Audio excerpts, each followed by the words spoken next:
नमस्कार, मैं दयाशंकर मिश्र लोकतंत्र, संविधान और नागरिक चेतना को समर्पित आपके अपने YouTube चैनल में आपका स्वागत है। आगे बढ़ने से पहले हम आपसे अपील करना चाहेंगे कि हमारे चैनल को सब्सक्राइब कीजिए, मेंबरशिप लीजिए, थैंक्स भेजिए और हमारा सहयोग कीजिए। आपके सहयोग के बिना यह यात्रा संभव नहीं है। इस वक्त पूरे देश में कुणाल कामरा की बात हो रही है। एक कॉमेडियन से किसको डर लगता है? एक कॉमेडियन से केवल तानाशाही डरती है। कुणाल कामरा जो बात कह रहे हैं, लंबे अरसे से थोड़े थोड़े अंतराल पर यही बात विपक्ष की ओर से आती रही है। देश के चुनिंदा ही सही लेखकों, कवियों के माध्यम से आती रही है। तो कुणाल कामरा ने कुछ नया नहीं कहा। हाँ, कुणाल ने कुछ ऐसे कहा है कि यह बात सब तक आसानी से पहुंच रही है। यही उनका अपराध है। कुणाल कामरा का अपराध है कि उन्होंने आंखों में आंखें डालकर तानाशाही से बात की है। उन्होंने चुनौती दी है हमारे कानूनों को, लोकतंत्र के पुराने पड़ते जा रहे कायदों को, अप्रासंगिक हो चुके कानूनों को। दल बदल की बात अखबार नहीं करता, मीडिया नहीं करता। सुप्रीम कोर्ट में दल बदल के मामले पड़े ही रहते हैं। सुप्रीम कोर्ट से लेकर विधानसभा अध्यक्ष तक फाइलें आती जाती रहती हैं। सरकारों का कार्यकाल पूरा हो जाता है। महाराष्ट्र में हम देख रहे हैं, कुणाल कामरा का स्टूडियो तोड़ा गया। जहां पर वह रुके थे, उस होटल में तोड़फोड़ की गई।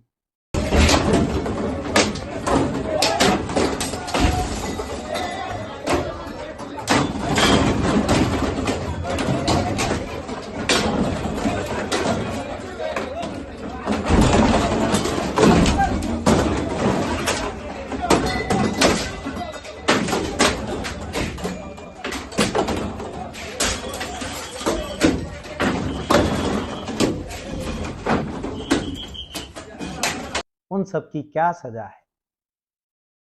यह सजा नहीं है, यह धमकी है कि जो कोई बोलेगा उसका हाल ऐसा ही किया जाएगा। आप तक खबर पहुंच चुकी होगी, कुणाल कामरा पर हमला करने वाले सभी 12 लोगों को जमानत दे दी गई है।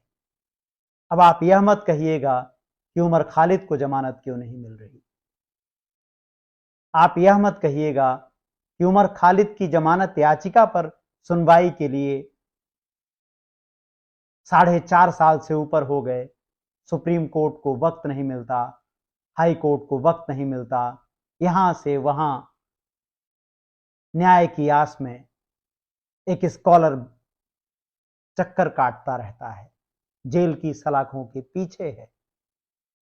लेकिन यह दंगा करने वाले लोग, नागरिकों पर हमला करने वाले लोग फटाक से जमानत लेकर बाहर आ जाते हैं, टेलीविजन चैनलों पर छाए रहते हैं।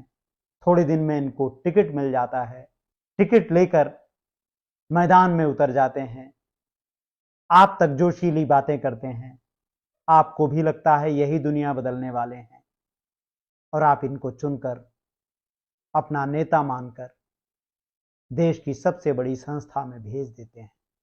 वहां भेजकर फिर वही काम करते हैं जिसके बलबूते यहां तक पहुंचे हैं। कुणाल कामरा का दोष क्या है? कुणाल का दोष है उस चुप्पी को तोड़ना जो इस वक्त भारत की पहचान बन गई है। भारत किनका देश रहा है? क्या भारत के लिए व्यंग कोई नई कला है? क्या कवि सम्मेलन कोई नई बात है? इस देश में तो प्रधानमंत्री तक कवि हुए हैं। अटल बिहारी वाजपेयी की पहचान एक लोकप्रिय कवि की पहचान थी, जिनकी मंचीय रचनाओं पर लगातार तालियां बजती थी। और उसमें व्यंग भरे बाण व्यवस्था के लिए होते थे। बीजेपी एक ऐसी पार्टी है जिसका अब तक का एक राजनीतिक पार्टी का जीवन मोटे तौर पर विपक्ष का ही तो जीवन है। अटल बिहारी वाजपेयी, लाल कृष्ण आडवाणी अपने जीवन के अधिकांश समय विपक्ष में ही रहे, लगातार बोलते रहे। क्या उनके साथ वही किया गया जो आज बोलने वालों के साथ किया जा रहा है? कुणाल का दोष क्या है? कुणाल का दोष है इस गहरी हो चुकी चुप्पी में जैसे समय समय पर वह एक ध्वनि पैदा कर देते हैं, जैसे उनके एक कंकड़ से पूरा वातावरण बदल जाता है। आपने हरिशंकर परसाई का नाम सुना होगा। हिंदी के सबसे बड़े व्यंग्यकारों में से एक हैं परसाई जी। आपने उनकी रचनाएं पढ़ी हैं, अगर नहीं तो बहुत आसानी से आप उनको गूगल की मदद से ढूंढ सकते हैं। उनकी कहानियां ऑनलाइन उपलब्ध हैं, आप पढ़ सकते हैं। उनके बारे में व्यंग्यकार रविंद्रनाथ त्यागी ने एक बार बिल्कुल सही कहा था, आजादी से पहले के हिंदुस्तान को जानने के लिए जैसे सिर्फ प्रेमचंद पढ़ना ही काफी है, उसी तरह आजादी के बाद का पूरा दस्तावेज परसाई की रचनाओं में सुरक्षित है। उनके बारे में लोकप्रिय लेखक कथाकार कमलेश्वर ने भी लिखा था, जब भी सारिका में परसाई का स्तंभ शुरू होता था, सारिका का प्रिंट ऑर्डर बढ़ जाता था। परसाई जी हिंदी साहित्य के दिलीप कुमार थे। यह सब बातें उस समय की हो रही हैं जब व्यंग्य को पढ़ा जाता था, सुना जाता था, लिखा जाता था और जमकर सराहा जाता था। अगर आज परसाई जी होते तो यह व्यवस्था उनके साथ क्या करती? परसाई जी 1995 में इस दुनिया से चले गए। जब तक परसाई थे वह लगातार सत्ता पर तीखी टिप्पणियां करते थे। उनकी टिप्पणियों के केंद्र में नेहरू, इंदिरा गांधी से लेकर चर्चिल तक रहते थे। अपने समय के सारे नेता रहते थे, लेकिन परसाई का घर किसी के इशारे पर नहीं तोड़ा गया। कुछ लोगों का हमला कर देना एक अलग बात है, लेकिन मुख्यमंत्री का सामने आकर बचाव करना, हमलावरों के पक्ष में खड़े हो जाना, क्या यह संविधान के हक में है? व्यंग्यकारों में परसाई अकेले नहीं हैं, शरद जोशी भी हैं, जिनकी रचनाएं आप आसानी से पढ़ सकते हैं। दोनों को पढ़ते हुए यही लगेगा कि जैसे भारत में कुछ बदला ही नहीं, लेकिन इनको लिखने की आजादी थी। आज किस अखबार में कार्टून छप रहे हैं, व्यंग्यकार लिख रहे हैं? भारत का एक ऐसा अखबार नहीं है,